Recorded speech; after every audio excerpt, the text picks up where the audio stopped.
Good morning, my name is Cllr Paul Kelly and I'm speaking to you today in my role as COSLA Spokesperson for Health and Social Care. I'm delighted to welcome you to this important spotlight event focusing on mental health in the context of violence against women and girls. Today's event is one element of activity taking place as part of the international 16 Days of Action to tackle gender-based violence. COSLA is co-owner of the Equally Safe strategy with the Scottish Government. The strategy outlines our joint commitment to preventing and eradicating all forms of violence against women and girls from Scotland. Equally Safe defines violence against women and girls as violent and abusive behaviour directed at women and girls precisely because they are women and girls. It is behaviour which is overwhelmingly carried out predominantly by men. Experiences of violence against women and girls and trauma can be the cause of poor well-being and mental ill health, and those experiences can also exacerbate existing mental health issues.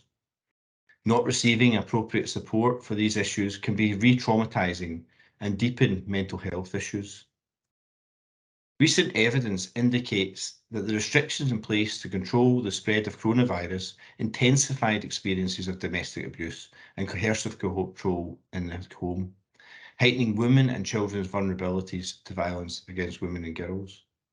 This may well have contributed to a steep decline in women and girls' mental health and well-being, as well as increased levels of trauma, identified as one of the outcomes of the pandemic.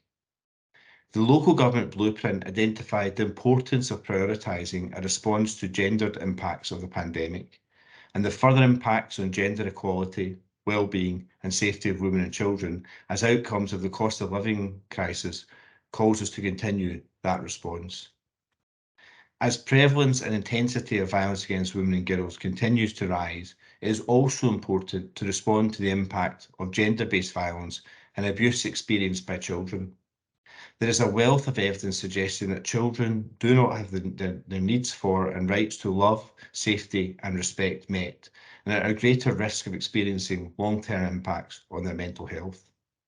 This can include rates of depression, suicide, anxiety disorders, post and traumatic stress disorder. Traumatic childhood events may also, in time, contribute to increased drug use and dependency. Ensuring that mental well-being and mental health support is accessible to women, children and young people will strengthen the protection and recovery of children who have experienced or witnessed violence against women and girls. We know that the role of multi-agency violence against women partnerships working with other local government services is a crucial one if we are to meet the complex needs of victims of all ages over time. This is supported by recent survivor-informed evidence from across Scotland that found that facing complicated referral pathways was one of the most significant barriers for women and girls seeking support for their mental health, along with other intersecting needs, with siloed working often preventing women from accessing support for multiple and complex needs. The recommendations in this research highlighted that dedicated resource is required to support joined-up working across relevant sectors to tackle the impact of violence against women and girls. Equally Safe takes a long-term view and ensuring that long-term investment in early intervention and prevention runs alongside adequate and sustainable investment in gendered trauma and violence against women and girls informed mental health treatment pathways is vital to any hopes of success. I look forward to hearing about the outcomes of your discussions today. It is an important time for these to take place as the refreshment of the Equally Safe strategy will begin next year.